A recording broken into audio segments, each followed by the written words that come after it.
Morning guys, Dave Canterbury at the Pathfinder School, out here at the Pathfinder School property, and I'm near the classroom area here. I wanted to show you guys a little trick today in our trapping series.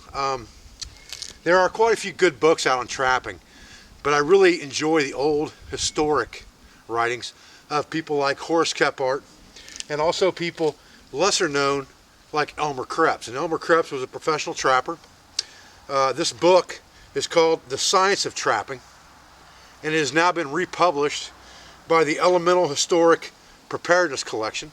It was originally published in 1909, and he talks about all different species of animals in here, what their habits are, how to trap them, different ways of tracking them, all their tracks, gaits, and things like that. He also talks about how to do different sets for those animals. And one thing I want to show you guys today that's in this book by Elmer Krebs is called the tip-up. And a tip-up trap, or a tip-up used with the trap, gives you a few advantages. Okay, a lot of times when you are trapping a long line, especially if you're walking or if you're in a long-term situation, you might not get to that trap right away when the animal springs it. You might not get there for 12 hours. The law states in most states that you check it every 24 hours. So that's a pretty long period of time that animal could be in the trap before you get there.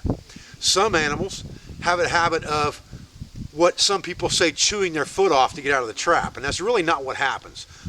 It is, but it's not. Let's talk about that for a minute to kind of dispel, the cliche of an animal chewing his foot off to get out of a trap. What happens is when an animal's paw gets caught in a trap, a steel jaw trap like this Victor double long spring, what generally happens is, because there's no space in between these jaws, it's not an offset jaw trap, it cuts the circulation off to the limb, which causes it to go numb. The animal is actually chewing at the trap, but generally he'll chew on the toes of his foot that are caught underneath the jaw area of the trap, between the jaws and the pan, because he can't feel it anymore. He doesn't know it's there.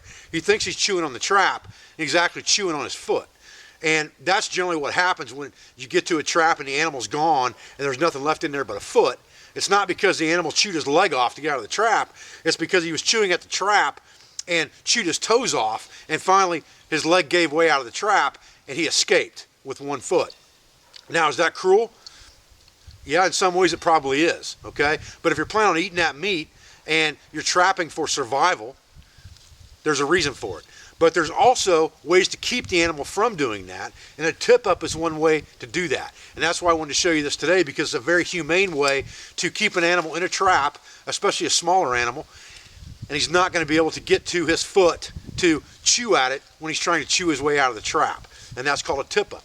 So we're going to show you how to do that today. It's very simple to do. I'm not going to make a complete set here. I'm going to use the trap on the ground as an example without putting it into a bed, without putting it in an actual set. And I want to show you how the tip-up portion of this works. All right?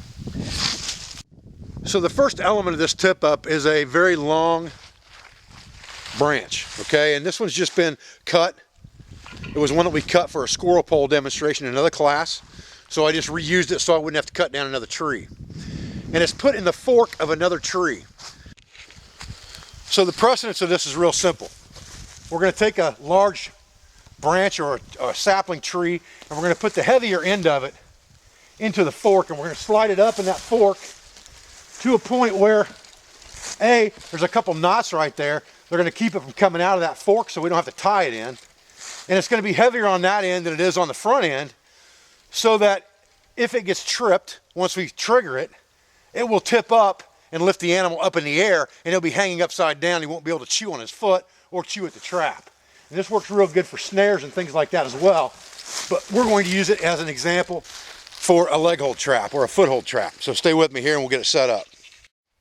Okay, so you can see what I've done here is I've just taken another branch that's got one small runner coming off of it, one small stem coming off here, and I've cut that off.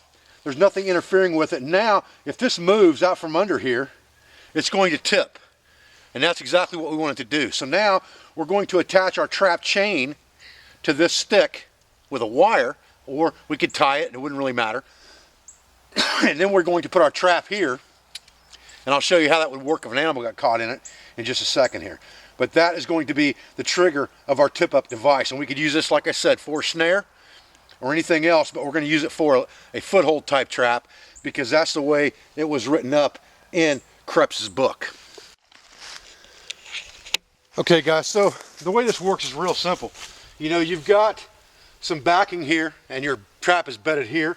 When the animal steps in the trap and sets it off, he's going to take off with it. You've seen trap circles. If you've trapped before, you understand how that works. And when the animal attempts to run away with the trap, he sets off the tip up and he goes straight up in the air.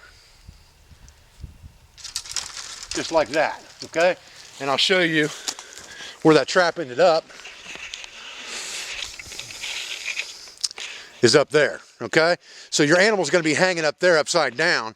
He's not going to be chewing at the trap or chewing at his foot to try to get out. And you can see how that tip up is sitting in that tree, in that fork, and went straight down to the ground on that side and straight up in the air over here. Okay, so again, all we have to do with this is put this end underneath, just like this. All right, and then set our trap into our bed, wherever that's at, however we're going to bed this trap down. And once we get our trap set and in the bed,